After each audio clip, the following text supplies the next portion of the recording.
वो नरेंद्र मोदी नहीं होगा कि साक्षात ब्रह्मा का अवतार है। मैं तो दर्शन करे बर तरसत हूँ, कोनो में रास्ता का जरूरत नहीं है, डायरेक्ट सीधा सड़क के रास्ता मिली। जिन दिन नरेंद्र मोदी के दर्शन पालू तब के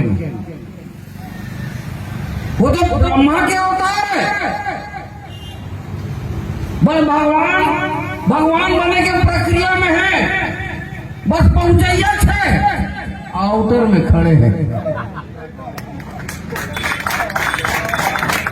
हवा चैन पात्र की इतना गलत है।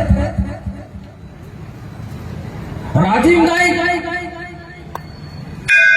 और राजीव पुण्य मेला वो कुंभ कर दी, भगवान के मुंह से निकले तो कुंभ है भाई।